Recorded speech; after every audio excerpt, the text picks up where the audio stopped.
Hi, my name is Shaylee Marshall, and today I'm going to be performing my IV Med Push and my IV piggyback skill.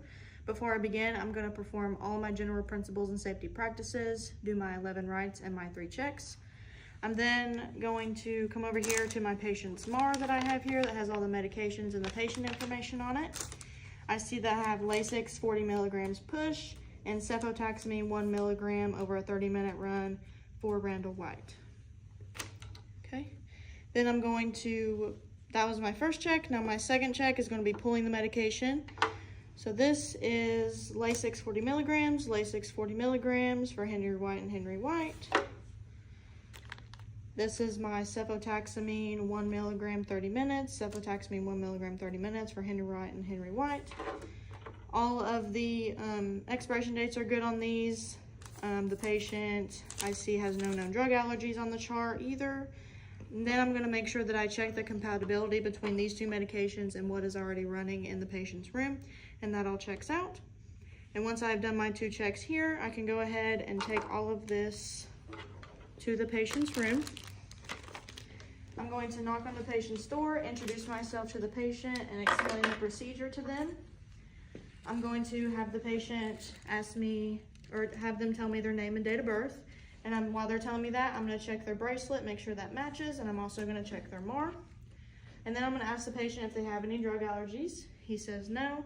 If they have an allergy bracelet on, I'm going to check that. I'm also going to check the MAR to make sure they don't have any allergies, and he doesn't. So now I'm going to go ahead and do my 3rd check in the patient's room. Here I have Lasix 40 milligrams for Henry White, and Henry White.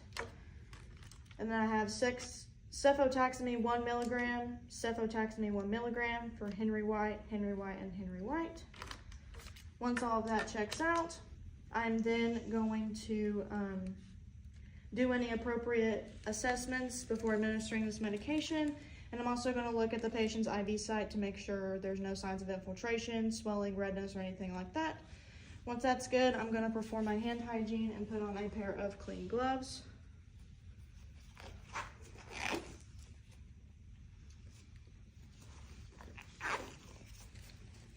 Okay, now I'm going to select the port that is closest to the patient, which is this one right here, making sure that I have all my alcohol swabs and my cap. I'm then going to scrub the hub vigorously. And then I'm going to take my first flush, attach it to the port, flush the IV, aspirating it, looking for blood return, also assessing the patient and the IV, looking for any signs of infiltration. The patient and the IV are both good. Once that's done, I'm going to scrub the hub again. And then I'm going to grab my Lasix, attach that, and I'm going to administer this slowly, making sure I'm assessing the patient while I do this and the IV site. Once I've administered that, I'm going to scrub the hub again. And with my 3rd flush, I'm going to flush the port one more time, slowly at the same rate that I administered the Lasix. Once I've administered that, I'm going to scrub the hub one more time, and I'm going to take my disinfectant cap and place that on the end of my port. Okay. Now once I've done that, I'm going to make sure that the patient had the right response to this, and I'll make sure that the IV site is good, making sure there's no signs of infiltration or anything. After I administered this, I'm going to take off my gloves, perform my hand hygiene, and then immediately document and record. And then after that, I come back in and I check on the patient, I'm now going to start my piggyback. So I'm going to just hang this up here. Okay.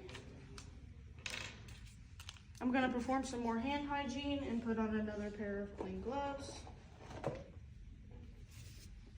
I would again do any appropriate assessments that are necessary before administering this medication.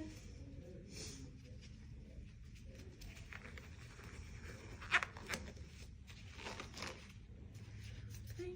My bag is up here. I'm going to grab my tubing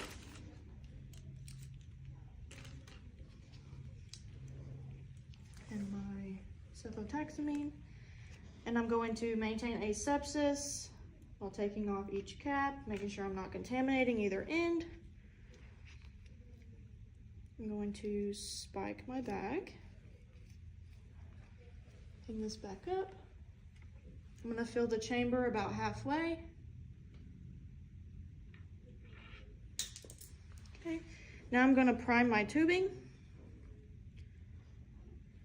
Once my tubing is primed, I'm going to clamp it back and hang it up so it stays clean. And now I'm going to drop my primary bag so it is lower than my secondary bag. Okay, now once I've done that, I'm going to select the port that is above the clamp but below the primary bag. And I'm going to take an alcohol swab. I'm going to clean it vigorously. Take my clean tubing here, take off the cap, and connect the two. Okay, I'm going to open the clamp, and I'm going to program that per order, and I'm going to let that run. I'm making sure I'm assessing the patient's response and also assessing the IV site, making sure there's no signs of infiltration or anything. And then I'm going to document that immediately that I started the piggyback, and I'm going to come back in periodic times to check on the patient and the IV infusion. Once that's done, I'm going to come back into the room, explain the stuff to the patient. I'm going to take this down. Once it's finished, I'm going to do some more hand hygiene and just put on another pair of clean gloves.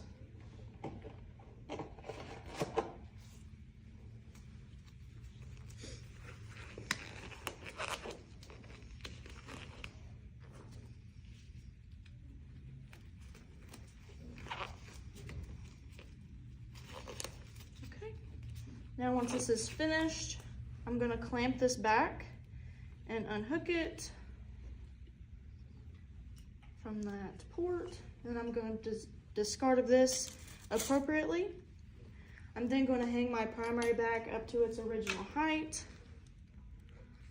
And then I'm going to cap this off. I'm going to take an alcohol swab, scrubbing it vigorously.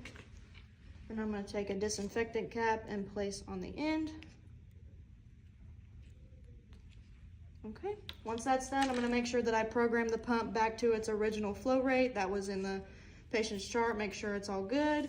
Once I do that, I'm going to come back over here and reassess my patient, make sure they're still doing okay, making sure I'm assessing the IV site, making sure it's all good, make sure it's not infiltrated or anything. And then after that, I'm going to take off my gloves, perform my hand hygiene, and immediately document record and come back with an appropriate amount of time to reevaluate my patient.